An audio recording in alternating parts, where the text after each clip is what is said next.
Thank you very much जनाब doctor Miftah साहब। सबसे पहले तो मैं ये कहना चाहूँगा कि आज हम जिस इकनॉमिक सर्वे को रिलीज़ कर रहे हैं, ऑब्वियसली हम इसके बिल्कुल आखिर में 2 महीने के अंदर आए हैं। तो ये हालात ज़ार जो है, इसमें हम अपने बारे में तो ज़्यादा नहीं, जो प्रेजेंट स्टेट ऑफ इकॉनमी है उसके बारे में आपको इजहार कर रहे हैं। लेकिन इस इकनॉमिक सर्वे की इम्पॉर्टेंट एलिमेंट ये है कि इसके टारगेट्स और एक्चुअल नंबर्स का रेलेवेंस नहीं है। It is like apples and oranges.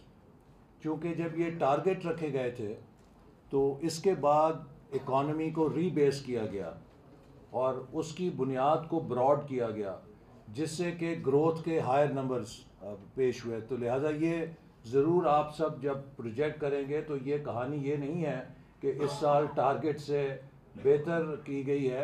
अगर हम इसको डिस्काउंट कर दें और ओरिजिनल बेस के ऊपर ले जाएं तो फिर ये पिक्चर बदल जाएगी। तो लिहाजा ये फ़र्क सामने रहना चाहिए जब आप इस इकनॉमिक सर्वे में जो नंबर्स हैं उनको टारगेट के साथ कंपेयर करें, तो ये दोनों बिल्कुल 2 मुख्तलिफ चीज़ें हैं। इस इकनॉमिक सर्वे की जो सबसे बड़ी हिट है वो मेरे शोबे ने ली है, जो डेवलपमेंट का शोबा है। पाकिस्तान या किसी भी मुल्क के मुस्तकबिल का दारोमदार उसके पब्लिक सेक्टर इन्वेस्टमेंट के पोर्टफोलियो पर है। चूँकि हमारी जैसी मईशत में public sector investment private sector investment को कैटलिस्ट का काम देती है या लीड करती है। तो जब पब्लिक सेक्टर इन्वेस्टमेंट सुकड़ती है तो फिर जो स्पेस है प्राइवेट सेक्टर इन्वेस्टमेंट के लिए वो भी सुकड़ जाती है।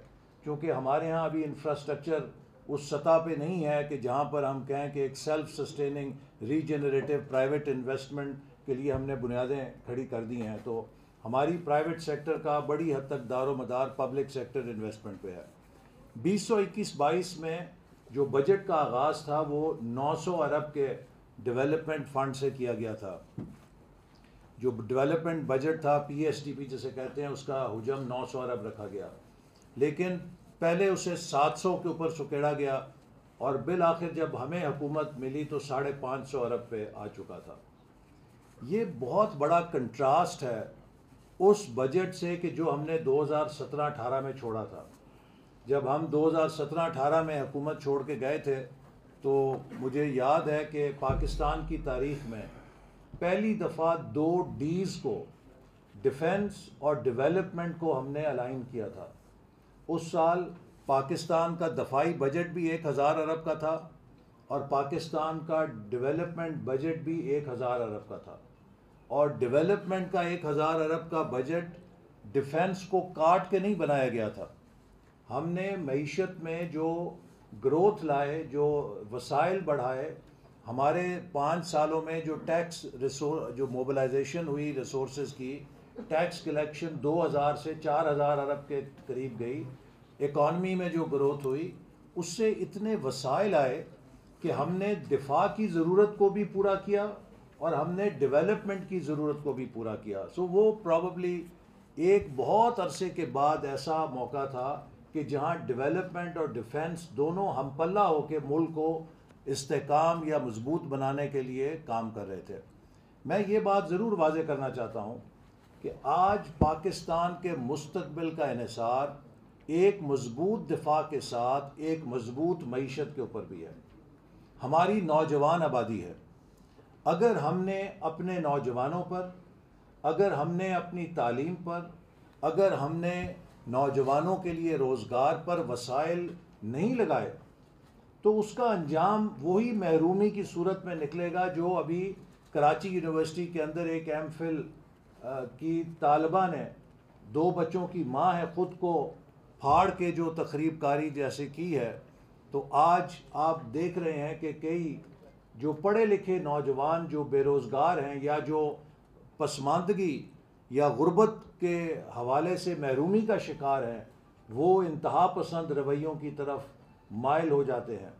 तो लिहाजा हमारी जो विज़न 2025 की मुस्लिम लीग नून की हुकूमत की अप्रोच थी वो एक बैलेंस्ड ग्रोथ की थी कि हम हर शोबे को हम पल्ला करके एक बैलेंस्ड ग्रोथ के साथ पाकिस्तान को एक जदीद मईशत बनाएं। और आपने उसका नतीजा देखा कि 2013 में जब मुल्क में बिजली नहीं थी, मुल्क में बदअमनी थी, 2017-18 में हमने तकरीबन लोड शेडिंग को भी काबू पा लिया, मुल्क में अमन भी कर दिया। सी पैक भी एक बहुत बड़ी कामयाब हमारा प्रोजेक्ट और पहचान बना। बल्कि इस 2017 में अमेरिका, बरतानिया, यूरोप सब ममालिक के सफ़ीर आकर मुझसे पूछते थे कि एक्सेलेंसी बताइए कि हम कहाँ इन्वेस्ट कर सकते हैं। तो ये जो एक पाकिस्तान की कहानी बन रही थी 2017-18 में, हम तरक्की की शाहराह या तरक्की के मोटरवे जो विजन 2025 था उस पर तेज़ी से गामजन थे कि यकायक 2018 में नया पाकिस्तान का एग्ज़िट ले लिया गया। और जब वो नया पाकिस्तान का एग्ज़िट मोटरवे से लिया तो उसने 4 साल पाकिस्तान को बर्बाद कर दिया। पाकिस्तान की मईशत की बुनियादें कमज़ोर कर दी और हम फिर अब गाड़ी को उस एग्ज़िट से एंट्री कर रहे हैं। नए एक टोल प्लाज़ा के ज़रिए हम एंट्री कर रहे हैं और मोटरवे पे ला रहे हैं, लेकिन एट ए प्राइस। कोई हुकूमत ये नहीं चाहती कि वो 60 रुपए फ़ी लीटर तेल की कीमतों में इजाफा करके अपने लोगों पर बोझ डाले। हमारी हुकूमत ने 1 महीना तक ताख़ीर इसलिए की कि हम देख रहे थे दूरबीन से हर गोशे को, हर खाते को, कि जो खान साहब और उनकी हुकूमत दावा करके गई है कि हमने ये रिलीफ जो दिया है वो 250 अरब के कोई वसाइल हमने पैदा किए हैं जिनकी वजह से ये सब्सिडी दी है। हमने हर खाता हुकूमत का, हर अकाउंट पड़ताल की कि हमें ये पास ऑन ना करना पड़े, लोग बच जाएं, लेकिन हम हर तरफ जब देख के नाकाम हुए कि ये तो लोगों के साथ वो फ्रॉड करके गए हैं, वो लोगों के साथ धोखा करके गए हैं। और इस चीज़ की फिर पाकिस्तान की मईशत को सज़ा यूँ मिलने लगी कि हमारा रुपया जो है वो कमज़ोर होने लगा। तो बिल आखिर ये फ़ैसला किया गया कि या हम अपना पॉलिटिकल कैपिटल देखें या हम पाकिस्तान का मुस्तकबिल देखें। तो हमने पाकिस्तान के मुस्तकबिल के लिए चंद सख्त तरीन फ़ैसले जो नागुज़ीर हो गए थे उस मिस गवर्नेंस की वजह से जो खान साहब की हुकूमत करके गई वो किए। और उसकी सबसे बड़ी मिसाल क्या है, जैसे मैंने आपको कहा कि डेवलपमेंट बजट 900 से 550 अरब कर दिया गया, तो उसमें सबसे पहली हिट जो है वो तकरीबन 350 अरब की पड़ी जब उसे 550 अरब पे रिड्यूस कर दिया गया। चूँकि बजटिंग सारी 900 अरब पे थी, जब आप उसे 550 अरब पे लाएं तो 350 अरब की हिट है जो तमाम प्रोजेक्ट्स ने रिवाइज करके कर लेनी है। उसके ऊपर 550 के हदफ पे जो आखिरी क्वार्टर था अप्रैल, मई और जून, जो तकरीबन आप अगर अंदाज़ा लगाएं तो 165 अरब बनता है, ज़ीरो रिलीज़। वजारत ख़जाना ने साफ हाथ खड़े कर दिए कि जनाब हमारे पास आपको देने के लिए 1 रुपया नहीं है। ये बात 75 साल की तारीख़ में कभी नहीं हुई। ये ज़रूरी है कि पाकिस्तानी कौम को पता चले कि कभी यहाँ पर ये हालात नहीं हुए थे कि 1 क्वार्टर की रिलीज़ ज़ीरो कर दी जाए। हत्ता ये कि जब एटमी धमाका हुआ तब भी हमने पाबंदियों का सामना किया, लेकिन पूरे साल को फाइनेंस किया था।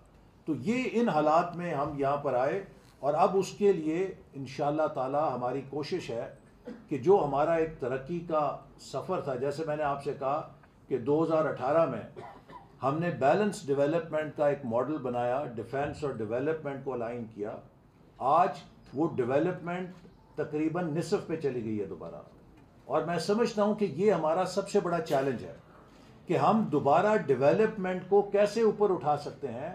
क्योंकि एक 22 करोड़ की आबादी का अगर 700 अरब का बजट होगा, ये जैसे ऊंट के मुंह में ज़ीरा कहते हैं उसके मुतरादिफ है। हमें कम अज़ कम 2000 अरब से ज़्यादा डेवलपमेंट बजट चाहिए ताकि हम अपनी बुनियादी ज़रूरतों को पूरा कर सकें। लेकिन ये कैसे होगा? ये तभी होगा कि जब हम इकॉनमी को पायदार बुनियादों के ऊपर इस्तवार करेंगे। इसलिए सबसे बड़ा चैलेंज ये है, और मैं ये एक बात ये कहूँगा कि ये 2022 हमारे लिए एक अहम तरीन साल है। ये पाकिस्तान की 75वीं सालगिरह है। पाकिस्तानी कौम डिज़र्व नहीं करती थी कि वो 75वीं सालगिरह के ऊपर इन मुआशी बहरानों का सामना कर रही हो। आज बांग्लादेश जो हमसे निकला वो फ़ख्र से 50वीं सालगिरह पे कह रहा है कि हमने पाकिस्तान को हर इशारे के अंदर पीछे छोड़ दिया है। भारत जो हमसे पीछे था वो आज ओवरटेक कर गया है हमें बहैसियत कौम संजीदगी के साथ सोचना है कि हम क्या इस सफ़र को जैसे 75 साल में चलाया मज़ीद जारी रख सकते हैं, या we have to take a new path. और इसीलिए प्राइम मिनिस्टर शहबाज शरीफ साहब ने नेशनल चार्टर ऑफ इकॉनमी की बात की है, और इस मकसद के लिए हम एक national turn around conference ministry of planning मुनक़द कर रही है, जिसमें पूरे मुल्क से तकरीबन 1000 इकनॉमिक स्टेक होल्डर्स को मदऊ किया जाएगा, और हर शोबे के अंदर एक मुख्तसरुल मियाद इस्लाहाती एजेंडा तरतीब दिया जाएगा। और इसकी तकमील के लिए हम हुकूमत से ज़्यादा उन हुनरमंद ज़हीन पाकिस्तानियों पे इन्हिसार करेंगे जो कि प्राइवेट सेक्टर के अंदर हैं, एकेडमिया के अंदर हैं, ओवरसीज़ पाकिस्तानीज़ हैं। हम उनको चैम्पियंस ऑफ रिफॉर्म के एक नेटवर्क में मुनज़्ज़म करेंगे, ताकि हुकूमत और अवाम की पार्टनरशिप से हम एक टीम पाकिस्तान बनाएं। आज हर पाकिस्तानी का फ़र्ज़ है, चाहे वो मुस्लिम लीग नून का है, चाहे वो PTI का है, चाहे वो पीपल्स पार्टी का, किसी पार्टी का है, वो पाकिस्तानी बन के सोचे। पाकिस्तान तखरीबी सियासत का मुतहम्मल नहीं हो सकता। इसीलिए हमने इस डेवलपमेंट बजट के अंदर जो तरजीहात रखी हैं उनको इस बुनियाद पे मुतय्यन किया है कि हम एक तरक्की के नए सफ़र का आगाज़ करें। सबसे पहली तरजीह हमारी ह्यूमन रिसोर्स डेवलपमेंट है, और ह्यूमन रिसोर्स डेवलपमेंट में जहां हम बेशुमार एजुकेशन के इनिशिएटिव्स, नौजवानों की तरबियत के इनिशिएटिव्स कर रहे हैं, जो सबसे बड़ा शुबा वफाकी हुकूमत के पास है वो हायर एजुकेशन कमीशन है। तो हायर एजुकेशन कमीशन का जो रिवाइज टारगेट पिछले साल 26.3 अरब था, उससे तरक्याती बजट को बढ़ा के 44.2 अरब किया जा रहा है, जो कि तकरीबन 67% इजाफा है। 67% इंक्रीज है हायर एजुकेशन के बजट में। इसी तरह जो CPEC के मंसूबे हैं उनको हम दोबारा रिवाइव कर रहे हैं। गुज़श्ता हुकूमत ने CPEC को निशाना बनाया, उसकी मैं आपको 3 मिसालें देना चाहता हूँ। गवादर बंदरगाह 4 साल ड्रेजिंग नहीं की गई या नहीं होने दी गई, उसके नतीजे में गवादर बंदरगाह की गहराई 11 मीटर रह गई है। आज वहाँ पे कोई बड़ा शिप नहीं आ सकता। वो बंदरगाह जो डीप सी पोर्ट थी, उसमें आज कोई जहाज़ बड़ा लंगर अंदाज नहीं हो सकता, चूँकि 4 साल उसकी ड्रेजिंग के लिए फ़ंड जारी नहीं किए गए। क्या ये दानिस्ता तौर पे नहीं किए गए या नाअहली की बुनियाद पे नहीं किए गए, ये इसको हमें जांचना ज़रूर चाहिए। इसी तरह ML1 हमारा रेलवे का निज़ाम तबाह हो रहा है। हमने 2017-18 में चीन के साथ डिज़ाइन मुकम्मल कर लिया था, सिर्फ ठेका दिया जाना था। 4 साल इस पर सियासत की जाती रही, ML1 मंसूबे पे एक ईंट नहीं रखी। नतीजतन रेलवे का ट्रैक 4 सालों में मज़ीद तबाह हो गया है, और यही वजह है कि हादसे ज़्यादा होने शुरू हो गए हैं रेलवे के, क्योंकि वो ट्रैक जो है वो ज़बू हाली का शिकार है। तो हम इंशाल्लाह इसको भी अब रिवाइव कर रहे हैं। तीसरा, CPEC में हमने 9 इकनॉमिक जोन कायम करने थे, और ये तय किया गया था कि 2020 और 25 के दरमियान ये 9 इकनॉमिक जोन मुकम्मल होंगे और इसमें इंडस्ट्रियल कॉपरेशन होगी। आज 2022 में उन 9 में से 5 इकनॉमिक जोन्स पे तो काम ही नहीं शुरू हुआ, और जो 4 हैं वो भी 2024 और 27 के दरमियान कहा जाता है मुकम्मल होंगे, जिन्हें अब वज़ीर आज़म ने कहा है कि फ़ास्ट ट्रैक करके कोशिश की जाए कि 1 से 2 साल में ये सारे जो शुरू हैं इनको मुकम्मल करें। तो ये आप अंदाज़ा कर लीजिए कि CPEC के साथ क्या अंजाम हुआ। हमने दोबारा CPEC के तमाम मंसूबों, स्पेशल इकनॉमिक जोन्स के लिए फ़ंडिंग फराहम की है, और हम इंशाल्लाह पुश करेंगे। एनर्जी, वाटर और फूड सिक्योरिटी, इसके लिए भी हमने डेवलपमेंट बजट में जो क्रिटिकल मंसूबे थे, जिसमें कि हमारे वाटर रिसोर्सेज दयामीर भाषा डैम है, जिस पर हमारी हुकूमत 125 अरब के करीब खर्च करके ज़मीन एक्वायर की, काम शुरू करके गई। इसी तरह मोमन डैम है जिसके हमने अपने दौर में उसका सारा डिज़ाइन और टेंडर का मुकम्मल किया, और यकीनन उसको टेंडर अवार्ड पिछली हुकूमत के दौर में हुआ, लेकिन हम उसको फास्ट ट्रैक करके लेकर आए थे। वो एक नेशनल प्रोजेक्ट है जिसको हमने नेशनल वाटर पॉलिसी के तहत मंजूर किया था। इस तरह के जो इम्पोर्टेंट प्रोजेक्ट्स हैं उनको हमने एडिक्वेटली फंड किया है, फास्ट ट्रैक करेंगे। और एक बहुत अहम मंसूबा जो खैबर पख्तूनख्वा के लिए है, चश्मा राइट बैंक कनाल लिफ्ट कम ग्रेविटी प्रोजेक्ट, जो 30 साल से सर्द खाने में था, उसकी हमने मंजूरी की है और इंशाल्लाह कोशिश करेंगे कि उसको भी इस साल में लॉन्च कर दिया जाए। इसी तरह एक और अहम चीज़ जो हम कर रहे हैं इंक्लूसिव डेवलपमेंट में, पहली दफ़ा पाकिस्तान में वज़ीर आज़म साहब ने एक फ़ंड खोला है जो लीस्ट डेवलप और पूरेस्ट डिस्ट्रिक्ट्स हैं पाकिस्तान के, उनके लिए 40 अरब रुपए की मालियत से एक विंडो हम खोल रहे हैं, जिसमें 50% हम प्रोविंशियल गवर्नमेंट से लेंगे, और वो पसमानदा तरीन इलाके जो हमेशा से पीछे रह गए हैं, वो हमारी तरक्की के दौड़ में नहीं शामिल हो सके, हम उन्हें टारगेट करके तरक्की के शाहराह में आगे लेकर आएंगे। इसी तरह जो इंडस्ट्रियल डेवलपमेंट है उसको फ़रोग देने के लिए, जैसे मैंने कहा कि इंडस्ट्रियल जो जोन्स हैं उनको प्रायोरिटाइज़ किया है। ट्रांसपोर्ट एंड कम्युनिकेशन में वो हमारा नेटवर्क जो अभी अधूरा है, हमारे इंफ्रास्ट्रक्चर के बहुत सारे प्रोजेक्ट्स अधूरे रह गए थे, NHA को फंडिंग बढ़ा रहे हैं, रेलवे की फंडिंग बढ़ा रहे हैं ताकि ये हमारा इंफ्रास्ट्रक्चर ठीक हो। इसी तरह टेक्नोलॉजी और इनोवेशन को हमने खसूसी फोकस किया है, और अब आपको पता है डिजिटल इकॉनमी है और इनोवेशन का ज़माना है, तो हमने एक स्पेशल इनोवेशन फंड कायम किया है जिसमें हम इनोवेशन को एग्रीकल्चर में, इनोवेशन को गवर्नमेंट में, और ख़ास तौर पे जो यंग वुमेन एंटरप्रेन्योर्स हैं जो इनोवेट कर रही हैं, उनके लिए एक विंडो खोल रहे हैं जिससे उनको इनकरेज किया जाएगा। और आखिर में दो अहम शोबे यूथ और बलूचिस्तान, इस तरक्याती बजट में आपको बहुत बड़ा यूथ का प्रोग्राम नज़र आएगा, और बलूचिस्तान को सबसे ज़्यादा हिस्सा दिया गया है तमाम सूबों से ज़्यादा, ताकि वहाँ पर जो तरक्याती मंसूबे हैं वो तेज़ी के साथ पाए तकमील को पहुँच सकें। और एक और जो चीज़ हमने NEC में मंजूर की है कि जो तरक्याती मंसूबों की मंजूरी के फोरम्स थे, उसमें पिछली हुकूमत ने बिल्कुल एक अफरा तफरी फैला दी, 2 अरब रुपए की पावर्स डिवॉल्व कर दी, जिससे एक फ्लड गेट खुल गया गैर ज़रूरी गैर अहम मंसूबों का, और हमारे पास वसाइल नहीं थे। तो जो DDWP वजारतों का फोरम है उसकी पावर हमने 2 अरब से घटा के 1 अरब कर दी है। CDWP की पावर जो है वो 10 अरब से घटा के 7.5 अरब कर दी है। उससे ऊपर के जो बड़े मंसूबे हैं वो ECNEC में जाएंगे, ताकि मंसूबों की पड़ताल को बेहतर और मौसर बनाया जा सके, और हर पैसा जो डेवलपमेंट बजट में जा रहा है वो सही मानों में अकाउंट फॉर हो। तो ये वो बुनियादी चीज़ है कि आज हम एक ऐसे मुकाम पे खड़े हैं कि जब हम सबको मिलकर पाकिस्तान को दोबारा एक सिमत देनी है, और इस मकसद के लिए एक नेशनल चार्टर ऑफ इकॉनमी पे फोकस होना है। एक्सपोर्ट्स को बढ़ाना नहीं है, लीप फ्रॉग करना है कि किस तरह हम एक्सपोर्ट्स में 5-10 अरब डॉलर सालाना इजाफा कर सकते हैं, ये चैलेंज है। इसी तरह हम किस तरह FDI पाकिस्तान में बढ़ा सकते हैं। 22 करोड़ का मुल्क है, 1.5-2 अरब डॉलर FDI आती है। 1 करोड़ का मुल्क है वियतनाम, वहाँ पे 30 अरब डॉलर की FDI जाती है।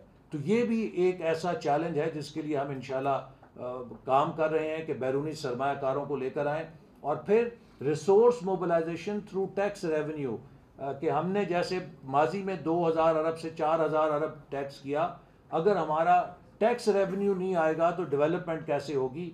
ये वो चैलेंजेस हैं जिन पर हम फोकस्ड हैं, प्राइम मिनिस्टर फोकस्ड है, ये हुकूमत फोकस्ड है, और हम इंशाल्लाह ताला पाकिस्तानी अवाम के साथ मिलकर, प्राइवेट सेक्टर के साथ मिलकर मुल्क को एक ऐसे रोड मैप पे डाल देंगे कि जिससे शायद डिविएट करना फिर किसी के लिए मुमकिन नहीं होगा, क्योंकि ये रोड मैप की तकमील हम पाकिस्तान के चैम्पियंस ऑफ रिफॉर्म जो प्राइवेट सेक्टर से होंगे, जो पाकिस्तानी बेहतरीन ब्रेन्स हैं, उनके हाथ में होगा, और वो शायद मुस्तकबिल में फिर किसी हुकूमत को इन अहदाफ से डिविएट नहीं करने देंगे।